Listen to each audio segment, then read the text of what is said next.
Halo Mission Lovers, hari ini kita akan mendengar cerita tentang Santo Paschalis. Santo Paschalis ini lahir dan meninggal tepat pada hari raya Pentakosta. Seru ya bisa sama gitu. Dia terlahir dari keluarga yang teramat miskin. Daripada makin penasaran, mari kita simak. Paschalis lahir di Torre Hermosa, Kerajaan Aragon. Sekarang itu di timur laut Spanyol. Dia lahir pada tanggal 24 Mei 1540. Kelahiran dan kematiannya tepat pada hari raya Pentakosta. Keluarganya amat miskin.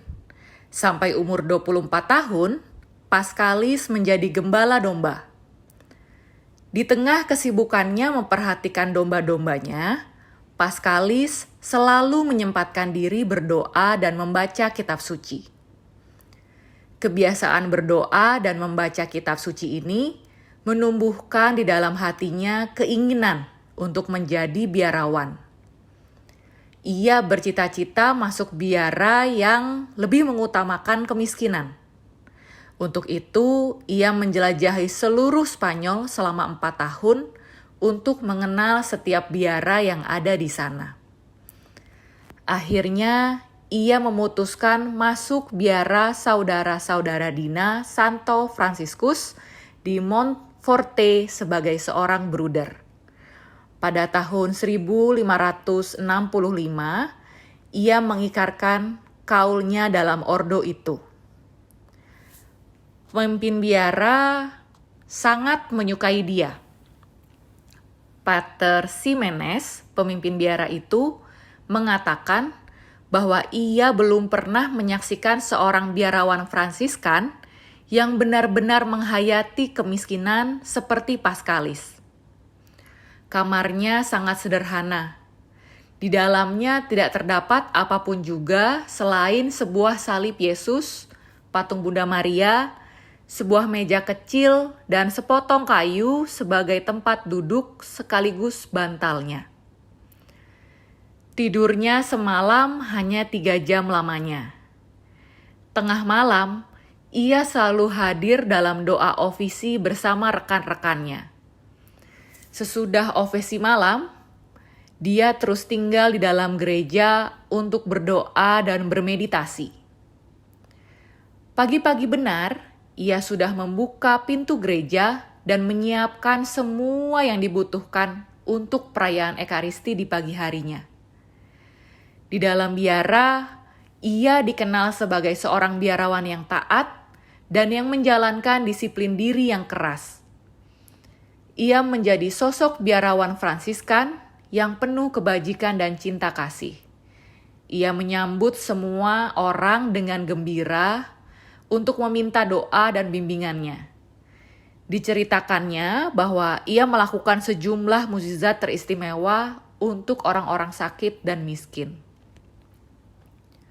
Suatu kali, ketika menjalankan tugas misioner di Paris, Prancis, ia dengan tegas melawan penganut Protestan Prancis yang menolak mengakui kehadiran nyata Kristus dalam Ekaristi Kudus.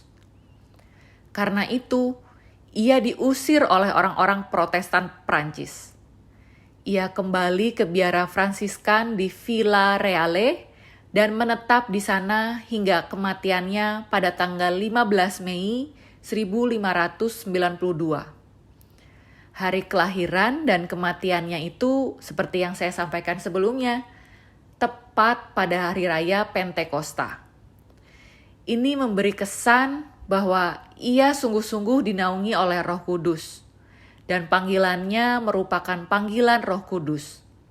Kekuatan fisik dan rohnya adalah anugerah Roh Kudus. Pater Emmanuel Rodriguez, seorang teolog ternama, mengatakan bahwa ia banyak berbicara dengan Bruder Paschalis mengenai pokok-pokok iman yang sukar dimengerti. Betapa herannya dia bahwa Bruder Paschalis yang tidak pernah bersekolah itu dapat menerangkan soal-soal yang sukar dengan lebih jelas daripada dia sendiri. Santo Paschalis Baillon dihormati terutama sebagai pelindung dari persekutuan-persekutuan yang memberi devosi kepada sakramen Maha Kudus. Sebagai penjaga pintu biara, Paschalis tinggal dekat dengan pintu biara dan gereja. Setiap waktu senggangnya dimanfaatkannya untuk berdoa di depan tabernakel. Tidaklah mengherankan bahwa kemudian Bruder Paschalis yang rendah hati ini dikaruniai penglihatan-penglihatan ajaib dan ekstase luar biasa. Saat kematiannya diketahuinya sendiri dengan pasti. Seminggu sebelum kematiannya, ia pergi ke kota untuk mengadakan kunjungan perpisahan dengan semua rekannya. Jenazahnya disemayamkan di gereja dan dihormati dengan perayaan Ekaristi. Pada saat konsekrasi, Paschalis membuka matanya 2 kali sebagai tanda penghormatannya yang terakhir kepada sakramen Maha Kudus. Teman-teman, semoga kisah Santo Paschalis ini dapat membuat kita semakin memiliki semangat pelayanan dan kecintaan kepada Tuhan. Sampai jumpa di kisah orang kudus selanjutnya. Tuhan memberkati.